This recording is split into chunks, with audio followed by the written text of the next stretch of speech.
Breaking, Russian forces storm Sudzha, Putin's order ignites Frontline, major offensive underway.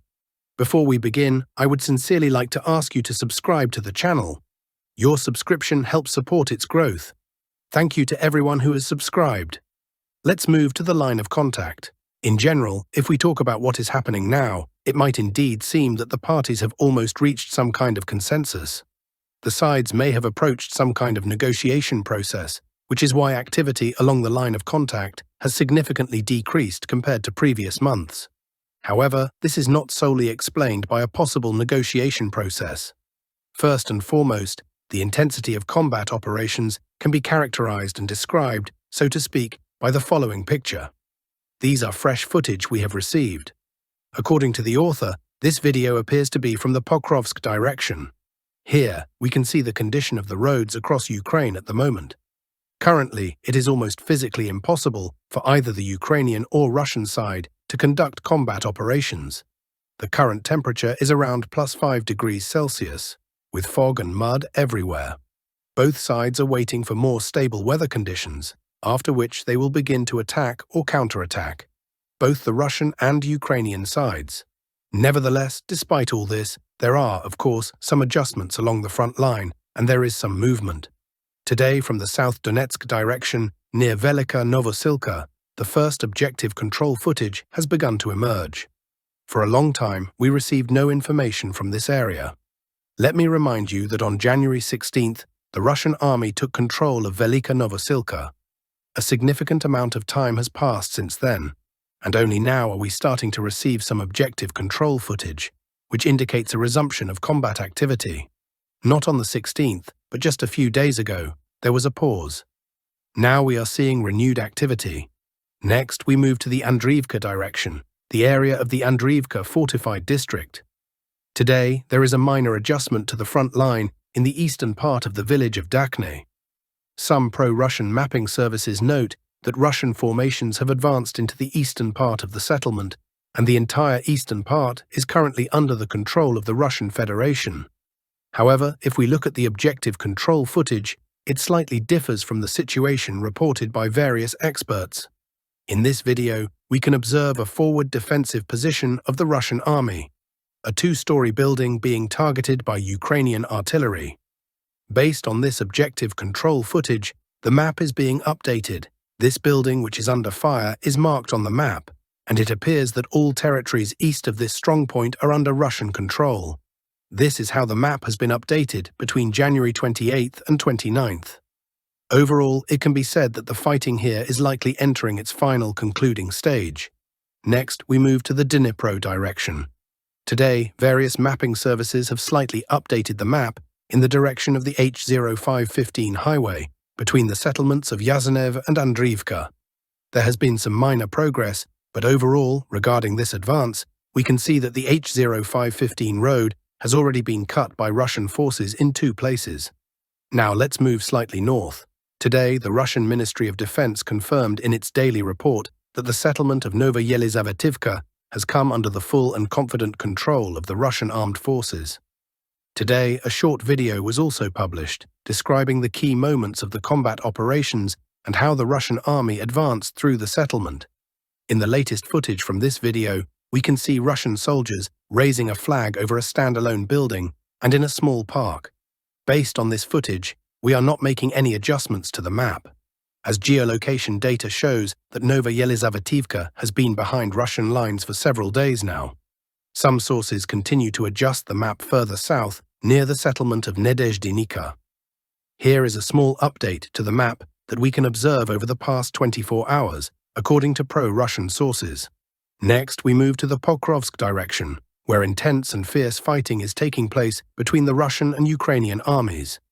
If over the past 2 weeks the Russian side has been actively advancing, pushing north towards Serhivka, then in the last few days, 3 or 4 days, the initiative either no longer belongs to Russia or may have shifted to the Ukrainian side.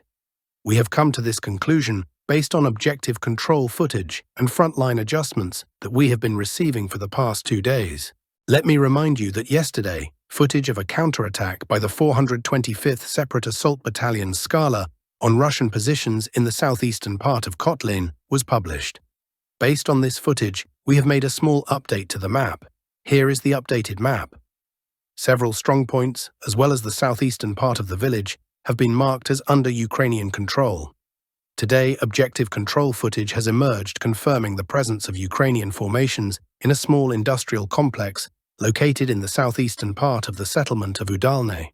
In this footage, we can see Ukrainian soldiers moving cautiously through the complex. It seems that the Ukrainian soldiers feel that Russian troops might still be present. However, overall, we can see that this facility is under the confident control of the Ukrainian armed forces. Based on this footage, the map is being updated. Let me remind you that yesterday, footage emerged confirming the presence of Russian formations in a small area, likely related to an energy complex. Today, footage of Ukrainian soldiers in the same area has been published.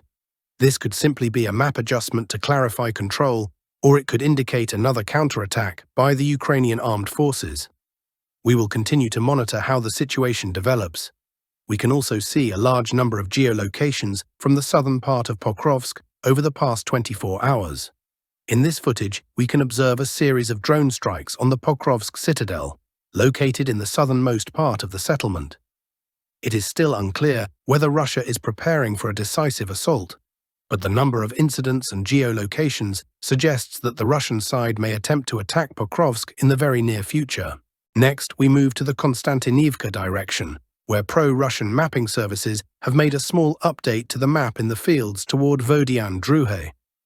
It appears that the Russian army is attempting to semi-encircle Vodian-Druhe from the east, south, southeast, and southwest. Now, let's move to Toretsk. Over the past 24 hours, the map has not undergone any changes, and fighting for the mine continues. However, Ukrainian units are actively operating on both the right and left flanks of this direction. Yesterday, we saw footage of a counterattack by the Lyut unit, and today we see additional footage from the patrol police. All this footage suggests that the Ukrainian side is regularly attempting to counterattack on the northern flank.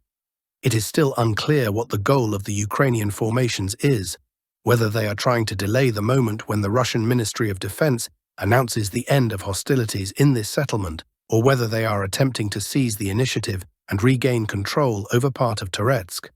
Next, we move to Chasiv Yar, where very important objective control footage has emerged. In the southernmost part of the city, near the Zemlyanki micro-district, we can see Russian assault units storming a Ukrainian strongpoint in the Yuzhny micro-district, near mine block number 9. In this footage, we can observe Russian assault troops clearing another Ukrainian strongpoint.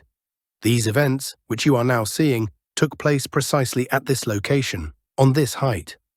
Based on this footage, the map is being updated.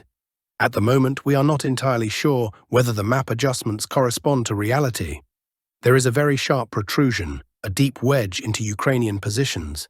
It appears that the territory south of this wedge is also under Russian control. By the end of January 29th, everything inside the red line may already be under Russian control.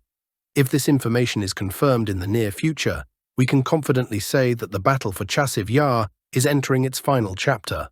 Here, the situation is developing rapidly and negatively for Ukrainian units. Slightly north of Chasiv Yar, objective control footage has been published showing FAB strikes on Ukrainian forward positions. Let me remind you that, according to various pro-Russian mapping services, over the past few days, the Ukrainian side has either regained control of northern Chasiv Yar or the Russian army never entered this area.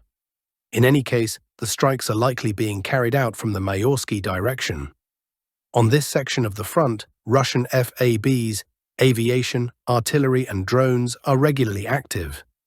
It is possible that an offensive attempt by the Russian army can also be expected in this direction.